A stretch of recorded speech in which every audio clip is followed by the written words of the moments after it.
Hello and welcome to the Mastermind, Body, and Spirit Show. I'm your host, Matt Belair. Today's guest is a transformational leader, celebrity coach, and the New York Times best-selling author of The Art of Having It All. She has appeared on Today and The Morning Show, and her work has been featured in People Magazine, 17, Woman's Day, Hollywood Life, and Teen Vogue, among others. She is the CEO and founder of the Quantum Success Learning Academy and Quantum Success Coaching Academy. She is the author of the book Quantum Success: 7 Essential Laws for a Thriving, Joyful, and Prosperous Relationship with Work and Money. Welcome to the show, Christy Whitman. Thank you so much, Matt. I'm so excited to be here with you. Yeah, it's great to have you on the show. I said I got to look at some of your work, and you have done a lot. There are so many different ways that we could go about this. I know that your Quantum Success Learning Academy and the Quantum Success Coaching Academy is quite in depth, and there is a ton of detail in there. So I'm not sure where we'll begin or where we'll go, but what I would love to do is just have you introduce yourself to the audience and give them a little bit of background on who you are and how you came to learn all of this stuff and create all this amazing content. Awesome. Thank you for the invitation. So yeah, about a little over 20 years ago now, I just found myself, raised with, if you want to be happy, you need to do this, go to college, get a degree, find a man, get married. If you have your ideal body, save some money. And I found myself at a young age of 26, just going, okay, I didn't get married at that point, but it was like, I was engaged, checking the box. And I'm like, I have a career. I've graduated from college. I'm making good money. I've got money in the bank. I'm engaged. I'm living in the great city of Chicago. I've got everything. I've got it all, everything that was supposed to check the box. And I feel so empty. And I felt like it just wasn't enough. No matter what I accomplished, I wasn't happy. No matter what my body looked like, the health of my body, I wasn't happy. My fiance, never enough. Nothing was ever enough. And I really started I was very hungry, very thirsty for spiritual information, for more like, what is this all about? Is this really all it is? And that quest, that asking, which I didn't understand I was doing at the time, led me to literally move to California and learn about the 7 essential laws. And as I started to understand that, I met with a woman who was a meditation teacher. And she said something to me that I'd never heard before, but truly knew to be true. She said to me, you're creating your reality. And now this is before the internet. This is before we didn't have Facebooks and podcasts and all this kind of stuff. So this was not something I had ever heard before. You create your reality. And I went, that's true. I don't know how that's true, but somewhere inside of me, I know that to be true. And then she continued, she said, you're either attracting things to you or repelling things from you based on if you're in lack or if you're in abundance. And that intrigued me because then I started thinking about it. And she said, your thoughts are creating your reality. So I started paying attention to my thoughts, and it was not a happy playground in there. I was really negative and critical and judgmental. And I was like, oh my gosh, no wonder I'm so unhappy inside. And so I started really just becoming such a student of this information and learned about that there's these universal laws. And so obviously there's other universal laws, but like gravity, right? Throw a ball up, it's going to come down. It exists for every single person. Doesn't matter if you're in Canada or the United States, if you're a man or a woman, you throw a ball up, it's going to come down.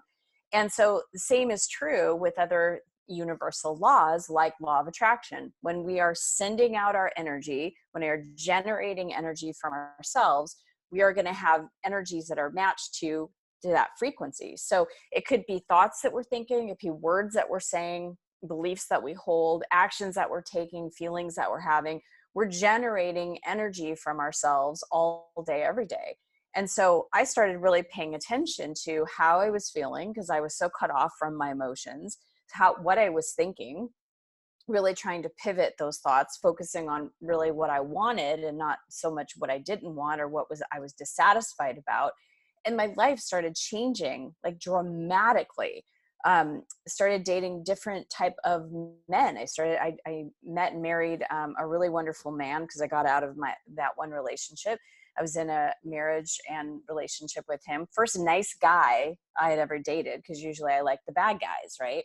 And he was respectful. He was kind. He was a good guy. I started attracting more money than I ever dreamed possible. I was a pharmaceutical rep. I was having, loads of success in my little territory that I had. And at that time, then I started having books download. And my first book, Perfect Pictures, came to me in the middle of the night at 1:05 in the morning. And for 7 days in a row, that happened to me. And so I got the book published and started speaking on it, and people started asking me to coach. So I've been coaching now for over 18 years. I always say I've been coaching before coaching was cool.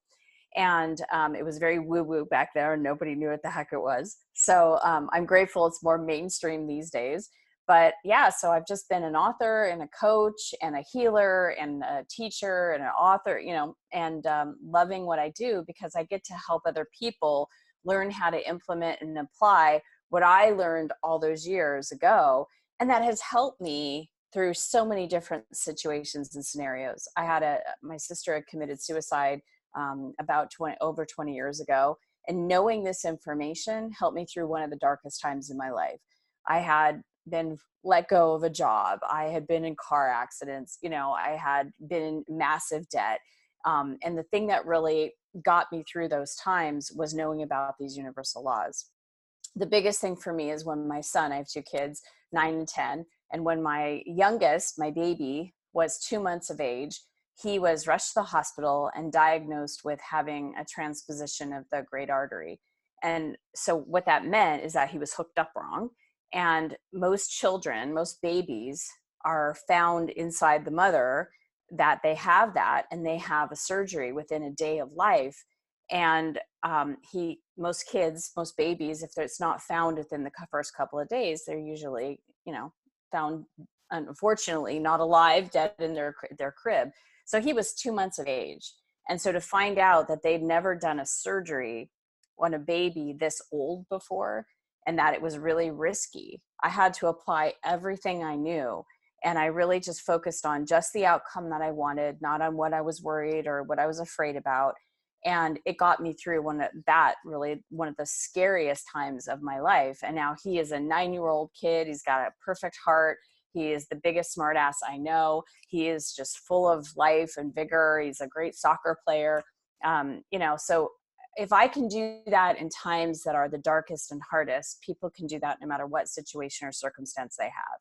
And we're talking about really paying attention to what energy are you generating from yourself by the thoughts that you think, the emotions that you process or don't process, the words that you say, the actions that you take, all of those things that create energy in us. Wow, holy smokes, that's an amazing background and also incredibly challenging. There's a lot of different things that I'd love to ask, but before I even continue, I'd love to know a little bit about applying these principles to challenging situations, because I think that if we learn how to apply them in very challenging situations, like now I have a daughter and I can't even imagine, I'm so soft to begin with. So I can't imagine something wrong with my daughter. I think that all of the podcasts and everything I've done, I just freak out and cry. And so maybe you can just speak about that first, is applying these principles to challenging situations. And then we can move more into, some of the essential laws and applying it to create a life that by your design. That's kind of a way I like to put it, like doing it by on purpose rather than by default. And I love you coaching, the idea of you coaching 18 years ago and just saying, hey, do you know you could create your reality? People are like, what? You are one crazy hippie, Oh, yeah. Don't use words like universal or law or create on purpose as you do this, and don't go outside the box, you lunatic. So Yes, thank you for forging the path for me. I appreciate that. You're very woo-woo, you're Pollyanna. I heard it all. Right, I'm like, yeah. I don't care. It's energy. It's working for me. Yeah. So regardless, here's the good news. Regardless of what situation is, if it's contrasting in your life, if it's something that you're not satisfied with, or something that you're facing that's traumatic. I was coaching a client today that had a very traumatic thing happen to her. And it's the same exact process, is that we need to really look at, instead of focusing on the problem, focusing on what is presenting itself, we need to look at what do we want? So I always say that we need to focus on 3 questions and then go into a process, meaning, number 1, we have to know what we want. A contrasting situation or a problem, or, take it whether it's debt or losing a job or getting in an accident or having something traumatic happen. When you're in those situations, it's easy to get mired in the situation. So to take yourself out of it and take your mental focus out of it is you have to ask yourself, what is it that I want? And it's so unbelievable, because as I'm coaching people and I say to them, what do you want? Well, I don't want, and it's like, no. What do you want? Because we're so focused. We're so used to, well, I don't want to get caught in traffic, or I don't want to lose my job. No, I'm asking you, what do you want? Right? Well, I want security in my job. I want success in my job. I want free open roads. I want to get in the best shape of my life. Well, I don't want to gain weight. No, you're going the wrong way. Focus on what you want. So don't not know should not be in your vocabulary when you're talking about what you want, right? So what do you want? Why do you want it? When you start to think about the why, now you're starting to generate energy within you that's of a high vibration. And when you start to do that, law of attraction starts matching that vibration. So not only are you turning your mental focus on what you want, now you're getting your whole entire vibrational being, because it's a vibrational universe, into focus. And now you can start resonating truly with what you want. What do you want? Why do you want it? And then how do you think you're going to feel when you actually have that thing, when you're being that, when you're doing that, when the situation becomes what you want it to be? For example, we think that if I make more money, then I'm going to feel. If I get in better shape, or if I get some kind of accomplishment, then I'm going to feel. If my son is healthy, then I'm going to feel. If I get a better, whatever it is, we think that when this happens, then I'm going to feel. And that's the opposite of how it works. We have to feel, and then we bring it to us. So what do you want? Why do you want it? How do you want to feel? Even in a situation, I remember sitting there at the hospital, the doctor is telling us the doom and gloom of, listen, there's never been a case in history of a child that has had this. The only reason he is alive is because the valve that that normally closes with the first couple breaths didn't close, and he's got a hole in his heart that is allowing just enough oxygen to get through. We're going to do the best we can, but it's never been done before. And I looked at my husband, right? It was like, this child wanted to be here. It was a miracle child. I looked at my husband. I said, there is no other vision than me that I'm going to have. And I want you to join me in this, please, of that kid growing up, wrestling around with you and Alex on the floor, us going to trips, going to Disneyland, doing camping, him playing sports. That is the only vision that I'm holding. All this other hospital stuff is not even what I'm focused on. Positive energy. Anybody that has worry energy or fear energy is not allowed to even go and see him. And that was pretty much everybody. So my husband and I would go and see him and talk positively. You're awesome. You're getting through this. You're so strong. We're going to go on this trip with you, and, talk about all the different possibilities and how we will feel. We'll feel so connected as a family. We'll have so much laughter. It'll be so much fun. We're just going to be so proud of your accomplishments, and, all this stuff, getting us into that feeling place. So even in the toughest situations, you can still ask yourself, what do I want? Why do I want? How am I going to feel? And then practice bringing in that vibration of what that essence is. Holy smokes, that is an amazing story. And when you're sharing it, I think it really illustrates the point of focusing on what you want, like you say. And for me, having an extreme sports background and doing tricks that can hurt you if you mess up, let's say you do a backflip over a massive jump. If I frig it up, it's really going to hurt possibly. And you're always kind of threading that needle. And at that point, there's a catalyst for this type of mindset. I can't go in and think maybe, or what happens if I fall on my head? What if I under rotate? What if I over rotate? What if I catch my edge? What if I do these things? And as I do those things, I increase the probability of that happening dramatically. And Yeah. so when you're in a crisis situation or a trauma, it's even more important to focus on that, because when I'm teaching snowboarding to go, we're riding through the trees in Whistler and we're going really fast. And the kids are like, how can you ride through the trees so fast? I was like, well, number one, I've been snowboarding for a long time. But number two, I look where I want to go. And the ones that struggle, they look at the trees. And that's what happens. We go, our energy goes where our attention flows, or vice versa, how that works. And so in that scenario that you're sharing, if you go into worry, you're not as helpful as you could be. And just like if you get lost in the woods and something else happens, you need to be very focused on what are the solutions to get me out of here, on not what are those potential problems. And you can just imagine a group of people, and the one person freaking out is always the one that is the challenging person. So it's an amazing story to illustrate that point. And I can't imagine how challenging an experience that would have been. Well, having this type of tools and information, it made it, obviously wasn't easy to go through. It was one of the, most difficult, challenging, most growth potential periods of my life. And I've been through a lot. But for me, it was the one that I look back on. And now every single moment when I go in and wake up Maxim and Alex, in the morning, I get to cuddle with them. I am just literally in the place of just such gratitude, because I have him in my life, and that I get to wake him up and I get to cuddle with him. And so who I became because of that, and the amount of faith that I now have because of being able to apply that in a situation that could have been devastating. I mean, the growth is almost overwhelming.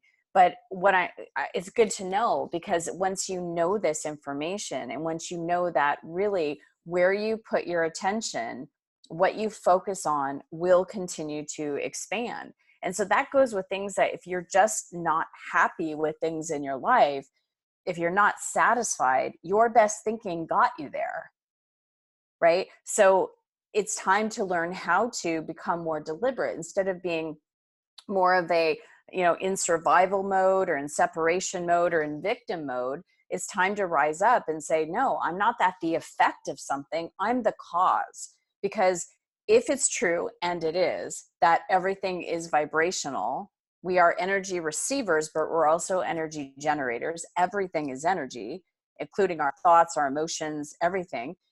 If we don't like the outpicturing that we have created in our life, we, and only we, have the control or the possibility to shift it and then create the outpicturing that's different.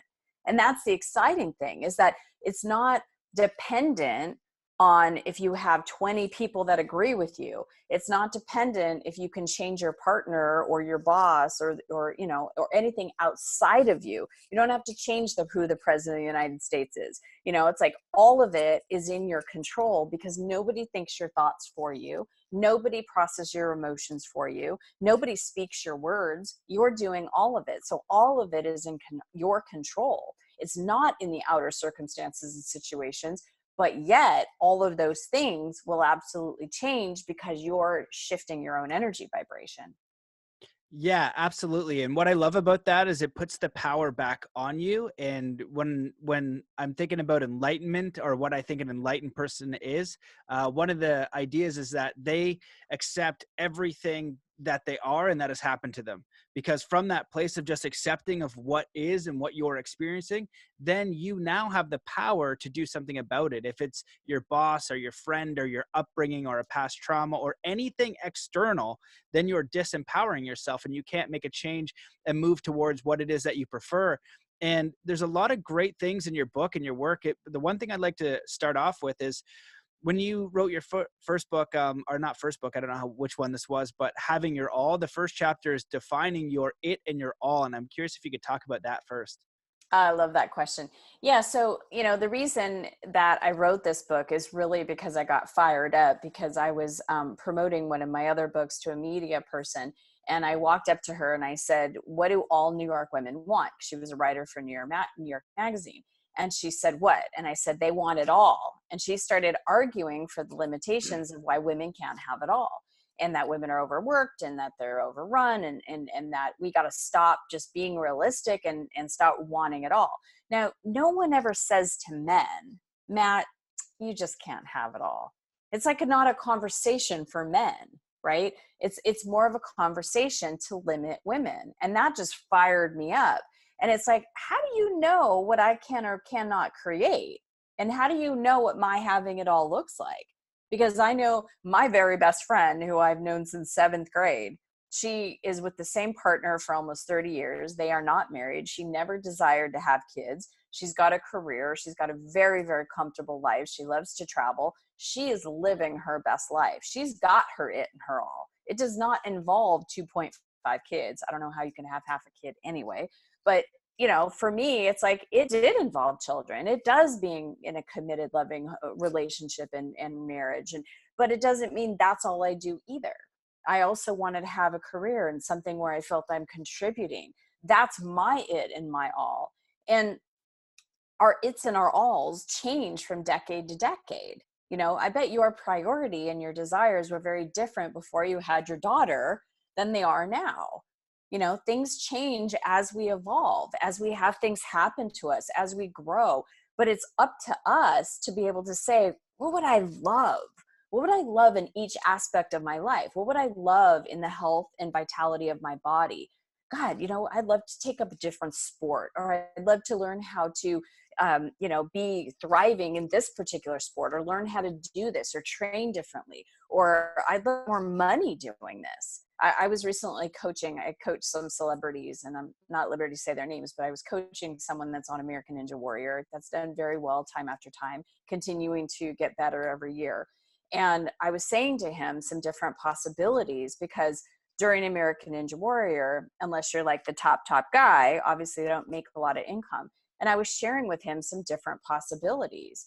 And by sharing those things with him, his mind started to just open up. Not only is he improving each and every time and winning national, you know, things where he actually is making money, but he's now seeing the potential beyond American Ninja Warrior.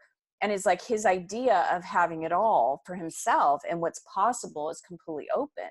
So when your mind expands like that, when you get out of the limitations of what you think you can do or what's possible for you, and you look at your life and go, what would I love in all aspects of my life? Like, what would just, you know, make me just want to jump out of bed in the morning, that I just say, God, I love my life. I love my relationships. I love how much money I have in the bank. I love the kind of contribution I'm giving. I love my spiritual connection. I love what I'm doing in my body. If you could look at all aspects of your life and go, dang, I have it all. You know, it's like, that's the way we're supposed to live. That's the way it's divinely designed. Not to settle, not to go, this area of my life is good, but the rest of it sucks. You know, it's like we're supposed to thrive in all aspects of our life. That is what is supposed to happen.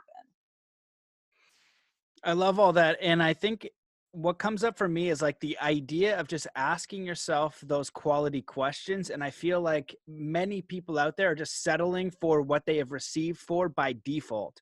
And that's their circumstances, that's their talent, that's their past experiences, or whatever they kind of get handed to on the default scenario is what they kind of move through. And some people might have grown up in abusive relationships. So they say, you know what, I've got the drive for money, that's all sorted. And I've got my health all sorted, but relationships, they've never really worked for me because of this and this and this. So I just have to settle for that.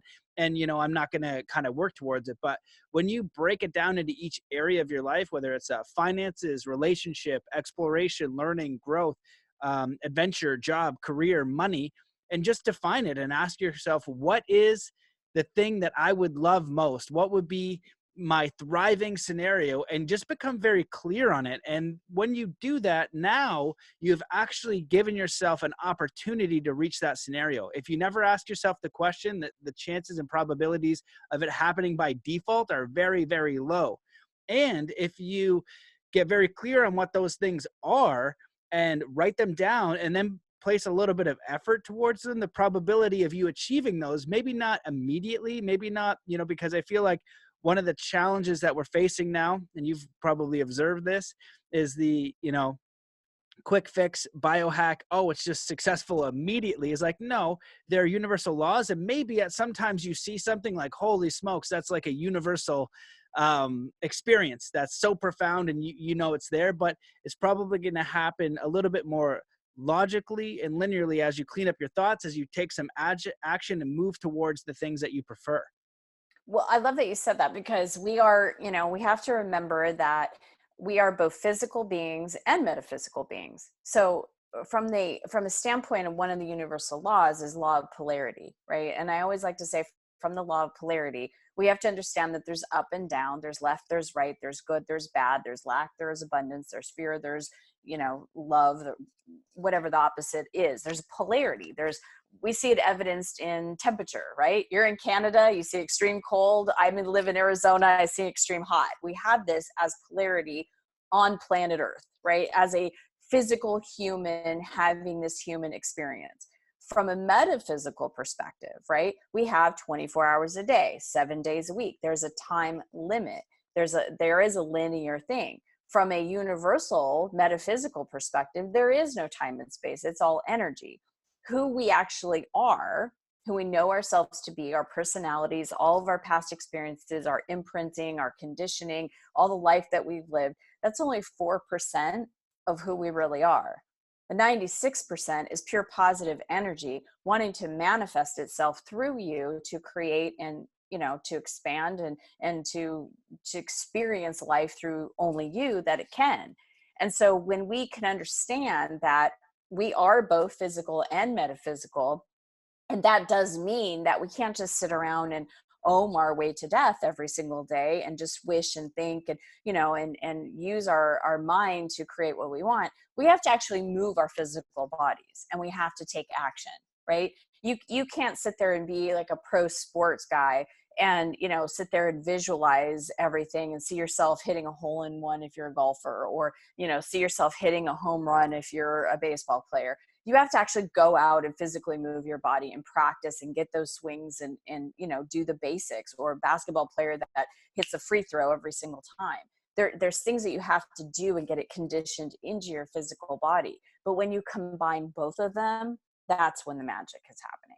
That's people that do just one or the other, they're not in balance. It's when you combine both, that's when you're on fire. That's quantum success. That's amazing. And I absolutely agree with that. There are so many studies in showing how visualization improves sports performance. And there's a very famous story of a guy that was imprisoned. I forget his name, but he was in prison for like 10 years or something. And he just visualized golfing every single day to pass the time. When he came out, he was a scratch golfer and he wasn't that good before. They've done studies on shooting free throws. And one of them was they had a group shooting free throws for 30 minutes a day for a week, one group just visualizing and one group doing nothing.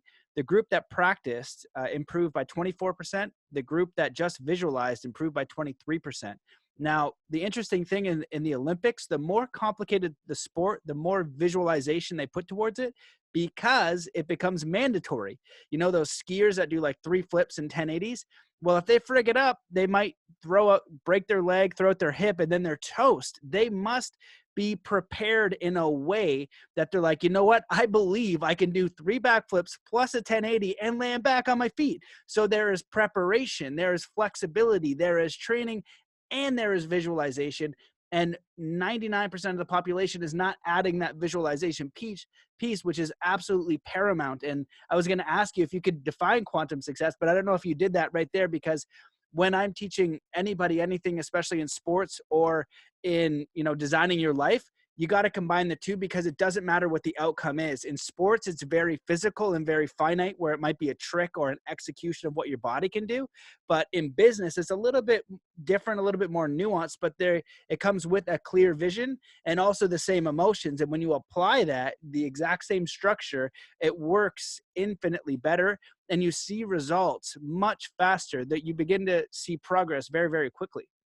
Absolutely. I mean, physical action alone will get you to where you need to go. But if you're taking physical action and your mindset's telling you it's not possible, it's like putting on the emergency brake as you're trying to drive a car, right? Instead, it's like add the visualization, add the feeling that, you have the outcome. What do you want? Why do you want it? How are you going to feel? The success that you want to feel. You add that, it's like taking the brake off and putting a turbo booster into your car. It's very different than just taking action alone and just getting in your car and putting on the brake or putting on the gas. It's a very different way of life. It's literally plugging in and utilizing all of the energy, the potentiality that exists through you, because you're tapping into that. It's like having a light, but not turning it on, right? The potential's there, but you need to turn it on. And so we need to be able to hook up with that. So that's why it's the combination of alignment and then the momentum. When you have both, you're unstoppable. Yeah, absolutely. I think that's very well said. And I'd love for you to discuss, can you briefly go over, or in very long and drawn out, the options up to you, the 7 laws that you talk about in your book? And I also love how in the title it says the relationship between, and I think that that's very, very important. So if you could talk about the reason why you put that word in there too. Let me start with that, and then I'll go into the laws. So because everything is energy, and we are a container for receiving, whether it's, from other people, situations, we're receiving. We have receptor sites on every single one of our cells. We are in receiving mode, whether it's from our divine self, from a higher order, whatever you want to call it, God self, Susie, it doesn't matter. We're in receptivity mode, right? We're always receiving. And we're also from a place of generating energy. And what I do, the energy I give out, it also then attracts other things, people, situations, money, all that stuff. So everything in our universe, we are in relationship with. If I think of a subject of money, whether it's good or bad, I have a relationship with money. I've got an energetic relationship before I actually do or spend money, before I attract it. I have an energetic relationship. Whatever I think about my partner, my husband, whether it's good, bad, or indifferent, that starts the energetic relationship. It's pre-paving what's to come. The thoughts that I think, the feelings that I hold about my kids, that is an energetic relationship. So we are energetically in a relationship with everything in our lives, our mother-in-laws, our father-in-laws, our sister-in-laws, everyone, our neighbors, our bosses. So when we have an expectation, for example, with money, that we're not going to have enough, money is going to listen to us. And it has that energetic, we're expecting lack. So it shows up as lack. When we expect our in-laws to show up in some certain way, good, bad, or indifferent, they show up in that way. We get what we expect because we create from our beliefs. So everything starts inside of us. And that relationship is really starting inside of us, but it will manifest in the outer reality. So I'm glad that you asked that question, because everything's energy, and we all have an energetic relationship with everything in our life, any subject. And then the universal laws. So I can list them, but I'll say this, because since we have a short period of time, and I've got tons of information all over the place to help people go deeper. Most people know about law of attraction if they know about a universal law, right? If someone has read or listened to or watched The Secret, where, like attracts like, what you send out, it's like a boomerang. What you send out comes back to you. This is the one that's most common for people to know about. The one that I find actually that is the most important, I mentioned the law of polarity. The one that I say is the absolute most important is the law of sufficiency and abundance. And I'll explain why. Because we are law of polarity, because we're here on planet Earth, there's up, down, left, right, hot, cold, all that. There on one side of the spectrum is lack. On the other side of the spectrum is abundance. And in the middle is that tipping point of being satisfied. Now, if someone on any given subject, they know what side of the spectrum they're at by the way they feel. So if you feel frustrated with money, you're on the side of lack. Lack always feels bad. Abundance always feels good.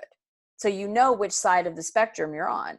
If you feel a certain way about your in-law, if you're in this one side or the other, about your boss, about your body, whatever it is, whatever subject, it could be temperature, right? Whatever subject You know where you are if you're in lack, frustrated with the weather, or if you're in abundance, happy and satisfied it's snowing because now I get to do sporting games at winter sports, right? So whatever that tipping point is of satisfaction will lead you into abundance. Lack feels bad, abundance feels good. In the middle is that place of satisfaction. You don't have to be over the moon, like loving your life in this particular area. But if you can at least find the positive aspects, if you could at least find some level of satisfaction within yourself, whatever subject it is, now you're moving in the place of being in abundance. Because here's the thing, because it's a vibrational universe, you can never attract what you do want if you're in lack. It's a totally opposite vibration. So we have to be able to understand that the thoughts that we think, the emotions that we have feel good, I'm in abundance. Feeling bad, I'm in lack. What's the lack about? What's the thought about? What am I feeling I don't have enough of? Do I feel like I'm not enough? Do I feel like the person's not enough? Do I feel like there's not enough opportunities? Most of us were raised in lack and limitation. And so it's shifting that consciousness from lack to abundance that will then create a very different life experience that is outpictured. So for me, this is the most important law, because this is the law that we have to deliberately put ourselves into a place of knowing ourselves, understanding where our consciousness is, where our thoughts, what we're saying, what we're doing. And when we shift into abundance, law of attraction brings us more of that vibration of abundance. If we're in lack, law of attraction doesn't care where we are. It's going to continue to give us more of what we are vibrating. So if we're in lack, law of attraction is going to continue to give us that. Law of attraction is just a mere reflection. It's just boomerang. It's giving us more of what we need or what we're asking for, whether we know it or not, whether it's wanted or not. So that's where the law of sufficiency and abundance is really the law that people need to master, because all the other laws then fall into place. There's the law of allowing. When you feel good, when you're in abundance, you're allowing in your good. You're not in resistance. You're in a place of, because there's law of detachment. You're in a place of detachment. Whatever shows up in all the infinite ways it can show up, I'm not attached to one specific form. So it can come in. You know, you're being the deliberate creator, which is another one of the laws, because you're shifting your own focus, attention, mindset, energy on abundance instead of lack. When you're in abundance, you're tapping into the law of polarity, the law of potentiality, where there's potential. Like this energy right here, this space is energy. It's unmanifested energy. Chair I'm sitting in, the desk, the computer, that's manifested energy. This right here has a potential to become something. And what I focus it on to be becomes either something that's going to be very dissatisfying or something that's really thrilling. But we're the one that directs the energy, and that has potential to be anything. So those are the 7 essential laws. Amazing. I love all that. I was thinking so many things as you were going through, and the most important one for me is discussing what you refer to as satisfaction. And I understand it as contentment. And that was one of the teachings that I got from David Lombard, who's a Native American elder, and said the 10th star teaching that he was taught was contentment. And so much is out there on happiness and abundance and acquisition and all that kind of stuff, but so little is out there on contentment and satisfaction with what you have. And I think that without that, it's so hard to get to those next steps, because you know, you have children, and now I'm a new dad and have no idea what's going on, but I can understand the process of a kid growing up. It's like, you know, are you worthy when you come out, or is it when you learn how to ride a bike and wipe your own butt? Or is it when you're 8 years old and you can kind of read, write, and do some arithmetic? Or is it when you are in high school and you kind of develop your own psychology and understanding? Or is it when you pick your major at university? Or is it when you're done university and now you're a graduate and you go out to the world? At what stage is it that you become fully satisfied and enough and worthy? It's understanding that it's a constant evolution, and the bigger you have, the bigger your goal, the things you want to do in your life. When you're in your 20s, maybe you want to travel. Maybe in your 30s, you want to settle down and get a partner. It's always going to change and adapt. There's always going to be something that you want to grow towards, no matter how old you get. And so if we can understand and add that satisfaction or contentment piece for where we are in the process, I feel like that is the hidden gem. And that is so important. And it's going to allow us to move toward our goals with much more contentment and satisfaction and happiness, because we're complete as we are in the process. And a few examples is like, I like Gary Vee because he's no nonsense and he's successful now, and he's kind of going through all the bull crap that's out there on like entrepreneurship and all this stuff. He's like, he was using all of these principles when he's like, I was selling wine, in my early 20s, and everybody was going to the parties and pretending to be rich and spend all their money. He knew where he was going, but he was where he was at the time, and being intelligent and calculated and holding a vision in his mind and adding all these things so he could get to the next step. It was very grounded, but there was no like, oh, I'm not good enough. I couldn't be an entrepreneur. There's no way that I could achieve these things. It's combining both of those together, and it's so important. And I love what you said also about potentiality, because it's a little bit like, from what I've seen, like Super Mario.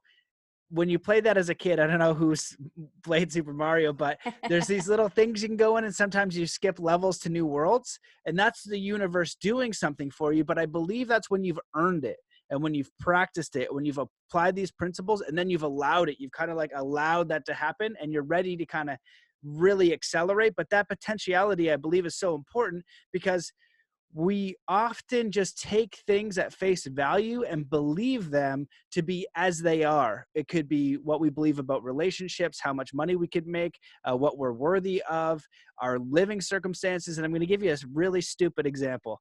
When I came back, and my partner had a kettle, and she's just like, yeah, it's a stupid kettle. It's got a really short cord. And so I was like, okay. So I plugged in the cord, and it was like really short. And it was like that for like 4 months. Then there was something else she had a really short cord on. And I looked at it, I was like, there's no way it's that short. And we had a discussion. I was like, oh my God. I opened up the kettle underneath and I unraveled it. So we had this little tiny cord. It was so stupid. And I was like, oh my God. But because I had come into this situation and believed that to be like a truth, that we had this little stubby cord for the thing that had to stay so close to the outlet, and I didn't question it. I just took it as it was. And it's just understanding, like, what in our life are we just taking at face value, that is the way it is. But when we can kind of connect to these other things and our vision, and understanding that the universe does want us to succeed. It does want us to be in alignment with who we are and what we desire, and our all and our everything. Matt, audience member, anyone, what is everything to you? And you having a family, it's going to adapt as well as you move along. But it's like, what is that vision? And that's going to be something uniquely to you, but you have to create it and move towards it. No one else can do that for you.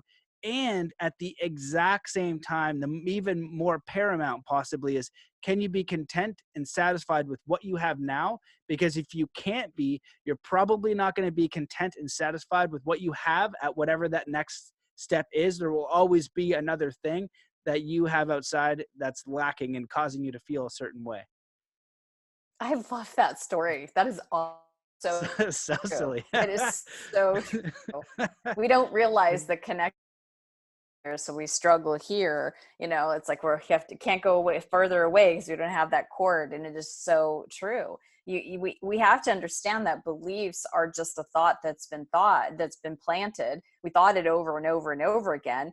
And because everything is vibrational, we saw evidence of it and went, oh, see, it's true. So then it became a belief. But there are so many different perspectives that we could change. And just by challenging a belief, is it really true? Especially if one that you think of and believe that feels bad, that limits you, that's not really the truth, because all the beliefs that are true are spiritual truths, feel good. They feel expansive. So challenge those, look for a longer cord when you feel limited. I love that. I know, it's so silly. Awesome. I figured it was a good example though. It's awesome. So what I'd love to ask you is, I feel like when we are in lack, let's say it's financial or relationship, whoever's experiencing whatever that lack is, it's like, that's their whole model of the world. And so, we can give a very real example. Prices of everything is going up. Everybody needs more money. There's no secret there. And you're like, okay, I need more money. I'm going to this crap job, but it sucks. And I don't have enough, and I got big debt. And you talked about, having big debt before, so maybe you can speak from first world experience there. But how do we like maintain that positive vibration when like we look at the bills and we look at our bank? It's like, hey guys, like I'm actually in the shit right now. I'm in the trenches, and I want to have a better relationship. I want to have a better relationship with money, but I'm not making enough. And I keep looking at this very real reality of like debt or whatever the case is. What I can share in my own journey about finances, which hasn't been like, you know, I've always had enough to travel and get to where I need to be. So in ways I'm very, very abundant, but as far as like savings and like having tons of money in the bank, like I got debt and things like that. But I notice it's a lot around how my psychology is, you know, around money and finances. But also I think it's important to understand like the way you have that, again, like your relationship with it. Like, is it okay? And I find that sometimes I have that negative relationship, but it's interesting because although I haven't had like the money to like go travel in Maine and go study or go do the other things that I needed to do, I went, universe, I got to go do this thing. It's going to cost me a lot in travel and it's going to be expensive, but I have to do it. And somehow it always figures itself out like magic. But it's not like I'm sitting there with like, oh, I got 50 grand in the bank. It's like, well, I was able to manifest that together and the money somehow pocketed together in some sort of amazing way. And I'm like, this is cool. And so that's how I've done it. And I'd love to be able to like expand that now, because now I'm a dad and I'm like, all right, a cushion would be nice and got to buy a bike and feed the kid and all that fun stuff. Yeah, so it's just like we started this conversation. When you're noticing a contrasting situation, you don't have enough money, you've got a lot of bills coming in, right? Your energy, your thought process, your worry, all that has been in the place of lack, or it would not be. It must manifest. Your consciousness manifests what you experience in your outer reality. So if you don't want this relationship and you want to just even improve your financial situation anyway, it's important to sit where you are and go, okay, what do I want? So if I do want to have more of a cushion, as you say, right? What, you don't need to say this here, but it's like, what would that be? Like what would be that amount of money that would feel good to have that cushion? So what do I want? And then why do I want it? Well, because I want to be able to give to my daughter freely. I want to be able to know that I don't have to work as hard and maybe worry. Well, we're focusing now on what we don't want, right? So what would be the opposite of worry? I want to have the faith that what I need when I need it, to send her to school or to give her what she needs, that all of it's going to be she's going to be provided for, right? And I'm going to be the avenue through which it comes, because now I'm a provider and a protector of my daughter. And so because I'm that provider and protector of my daughter, I want to have right? So now you're moving in the why. And it's like, okay, so you've got the cushy money in the bank, whatever amount you feel is that amount. You now feel like you are the provider and the protector, whatever she needs. If she needs to go to a private school, or she needs to buy a bike, or you want to get her snowboarding lessons, which you could provide her, but anything that she needs, right? Snowboarding outfit, whatever it is. You want to take her on a trip to the Alps. It doesn't matter, right? You're the provider and the protector. What is that bottom line feeling that you are going to feel? What would that be for you? You're asking me a lot of joy and happiness and freedom. So every time you think of money, and every time you think about, because there's the consciousness of insufficiency, not enough. There's the consciousness of just enough. You're satisfied, right? I always have enough. I always have just enough. But then there's the real potentiality of all sufficiency. So if you have all sufficiency in your bank account to provide for your child, to be the provider and protector of your child, you're going to feel that sense of joy. That's a consistent, every time your mind goes there, or your energy goes there, you need to bring in and replace that old programmed energy with that expansive energy of joy. With the worry, replacing it with faith. You know, so it's a shifting, because you can't think about if you had a vase of water, right? And that water was filled all the way up to the top. You can't put any more water in it. You have to dump some out in order to put more water in it. Our consciousness is the same way. We're whole and complete right here, right now. We are who we are. So in order to bring in something new and different, we have to release something that's old and is no longer part of what we want our new experience to be. We cannot create the person and the version of ourselves that we want to become from the place that we already are. So we have to release the thoughts of lack to bring in the thoughts of abundance. We have to release the thoughts of insufficiency to bring in the all sufficiency. And that's really the work. It's shifting the consciousness, it's shifting the vibration, it's shifting the energy, because everything is energy. I love that. That's amazing. And it's very similar to something that I do when I'm coaching. And again, I came from like the extreme sports background. So like if I want to do a backflip and I keep thinking about falling on my head, I say, so what do I want? And that's why contrast is amazing. So if you're shrinking, if you're feeling anxiety, depressed, unhappy, unsatisfied, you just in that moment say, what is the thing making me feel this way? And then say, so what do I want? You know, I want to feel content right now. I want to feel satisfied. I want to feel abundant or whatever. But I love the idea. I feel like it's an additional piece of clarity for me is to ask the why. And so one things that I get my clients to do is wear a bracelet and take it outside of the head. So if they're consistently like telling themselves a story of like, I'm not good enough, or, you know, a lot of creatives sabotage their creativity because they're worried about what people think and not being good enough. So I say, whenever you're having like that shrinking thought, just take that bracelet off and say, what do I want? And so now it's a physical thing to kind of register what's going on in the mind and shift it to the thing that you prefer.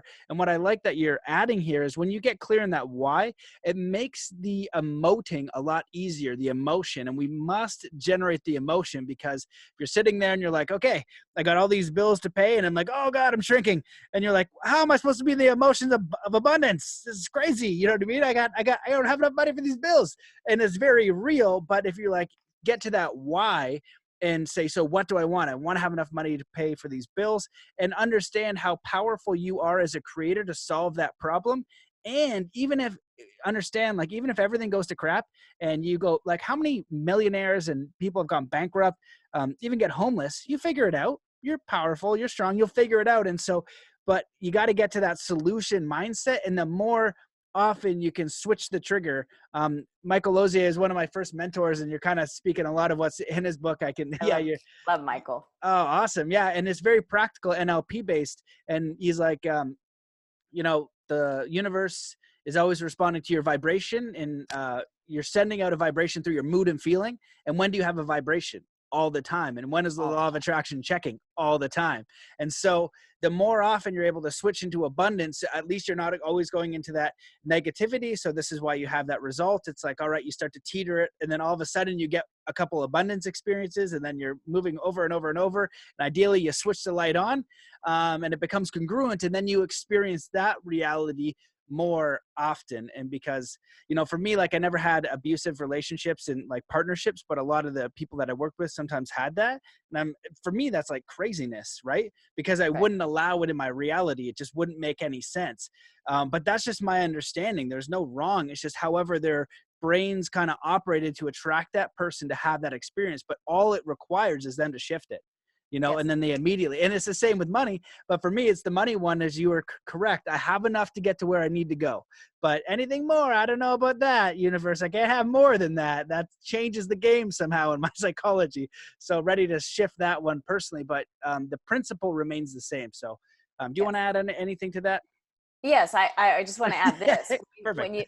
When you think about it, and the reality really is, and let me break it down from this perspective.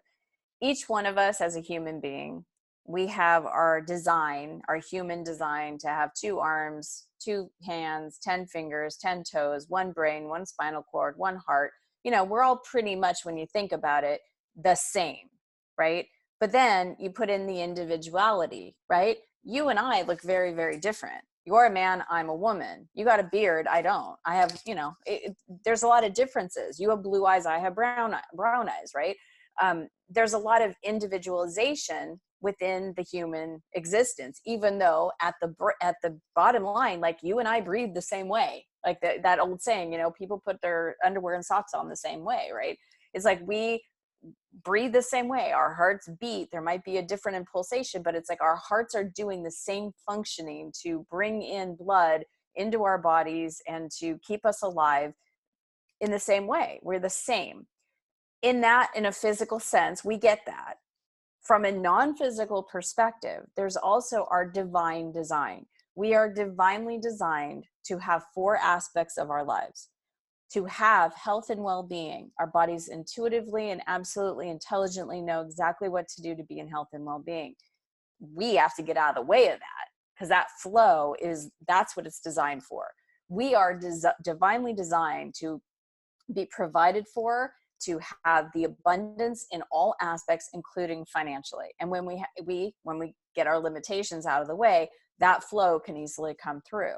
We're divinely designed to receive ideas, to receive desires, and to be able to create them as a co-creator with that divine, and to have whatever we're working on, whatever project, whatever business, whatever, to be successful. We're programmed. Our divine design is success. And we are programmed to have loving and supportive relationships with everyone: our neighbors, our bosses, our clients, our friends, our family, everyone. This is what we're divinely designed for. And then on top of that, we have our own unique energy signature, like the blue eyes or the brown eyes, or the long hair or the dark, the light hair or the dark hair, or if you're tall or if you're short, or if you're whatever it is. So as within, as so without, as it is here in the physical realm, it is also in the non-physical, but so much better and bigger and more. So I always like to think of us that each one of us has our own little treasure chest above our heads. And it's got our own names on it. Nobody can take from it. We don't have to compete for it. If we use it all up, it gets filled back up. There's no limitation to it. And that most of us are not allowing in that treasure chest. That's amazing. I love that analogy. It's wonderful. And it takes out the idea of like competing, right? I started a yoga studio and oh my God, I better burn that other one down because there's not enough. But whatever our unique idea is, there is enough in the universe for you to support that. And when you get more aligned with who you are, that the universe wants you to do that, because you're going to be contributing to other people. You're not going to be a taker or a consumer. You're going to be contributing. And I love the idea of like the divine design of, and like, being a natural human in a way, and like understanding like actually the universe is for you. And we seem to have these, it doesn't mean it's going to be easy and all hunky-dory. There's going to be challenges, but when you have a more empowering frame around how you experience life here, you can have a more satisfying journey with more success and understanding. And these are like fundamental beliefs. If you fundamentally believe you are not good enough and will never make it, that is the result you're going to get. If you fundamentally believe that you're worthy, and you can receive abundance, and that's a natural thing, the probability of you achieving that is very likely. And it might take a little bit of work and understanding on kind of fixing that frame, but that's where that free will piece comes in. And understanding that is like recognizing when you're really shrinking and being fearful, which is kind of like a lot of outer conditioning and can happen from the way things are set up. But it's the inner world, that inner conditioning. If you can hold on to that, the universe will respond because it has to. It's universal law. And I love everything that you shared. I want to ask you before we wrap it up, do you have any words of advice for, I see the world as a little bit of a crazy place sometimes, and so I want to ask a little bit more frequently, what do you think we can do as individuals or the collective to move towards world peace? Because I feel like we are at a place in time now where humanity should not be accepting this war paradigm that we're in. And if we're an intelligent species with all of these capabilities and connected to natural law and all this stuff that is true, can we just sort out peace, please? And so if you have any ideas on that, I'd love to hear them. I do. It Awesome. starts with us individually. We have to be aligned. People that do the extreme things that are considered evil or bad, or, people get put in jail for. People do not do those kind of things when they are connected, when they truly know that they are loved and adored by the very maker that made them. When they feel that love, when they allow that energy vibration to come in and fill their hearts, there is nothing harmful you want to do for another person. You know that you don't need to take from other people because you have your own treasure chest. You know that you have the ability to create what you want and that you're well provided for. So all of the human conditions of fear and worry and doubt and all the things that create the worst possible things that we could imagine as a human race, they go away when we're aligned. So you've got aligned people, or you've got very, very misaligned people. If everybody would just start working on their own alignment and bringing in their own sense of peace and connection and true divine love, it would be a world of peace. But here's the thing, as you individually connect and align and bring in your own sense of peace, your own multiverse will reflect that. Yes, I agree with all of that wholeheartedly. And, the example that I there's a lot of different examples you could say, but you could be super out of shape is an easy one. And you have those circumstances, you're out of shape and you drink a lot. You just start going to the gym, go doing some yoga, figure your whole stuff out. Everything's going to change in your universe. And that's the most important thing. We can shift our own universe, and then all the other things we observe, you're helping those things by showing an example of something different. I'm actually coaching this girl who's an amazing singer. Shout out Acacia. She's amazing. And she has this huge opportunity in New Zealand. Everybody drinks all the time. I was like, you need to go at this as because her throat was getting all messed up. I was like, you need to see this as like an athlete would. You need to train for this, get ready, and move towards it. And so the fact that she stopped drinking for a bit, everybody's looking at her like she's a unicorn and not understanding what is going on. I was like, you're setting an example for them to see, like, there is a choice. They don't, like, it's not that it's bad. It's just saying, hey, there is another option if you so choose. And so if everybody around you is negative and the world is the worst and everybody else is the worst and you're just okay and you're healthy and you're positive, you're just showing them that is another option. And that in itself is very empowering for your environment in the world. So thank you so much for coming on the show. Thank you for everything that you said. Very eloquently put, and I really love the examples. A lot of those hit home with the really cool analogies. Where can people find more about you and your work if they want to dive deeper and explore some of the other things you're putting out there? I love that. Thank you so much. And thank you for having me. So people always ask me, where do people start? Like, where's the first place to start? And I always say, you got to watch your words, because the words that we say, I mean, not that I'm a Bible person per se, but it said in the Bible, in the beginning, there was the word. Words are the start of creation. It's the start of creative power. So I created a free series. It's a 30-day video series. You could go to watchyourwords.com. So watchyourwords.com. And you get, put in your name, your email, you get a free video series of each of the different words that you don't want to say and what you want to say instead. And you will find that after just a few short days of shifting your language, shifting your words, you start to feel better. You start to feel more empowered. And when you start to feel more empowered, you start to create something very different. So you can go to ChristyWhitman.com or you can go to watchyourwords.com. Amazing. Well, thank you so much for your work. Thank you for coming on the show and sharing everything you're doing. I really appreciate it. And I look forward to staying in touch. Thank you so much, Matt. Thanks, everyone. All right. Have a great day. See you guys. Bye.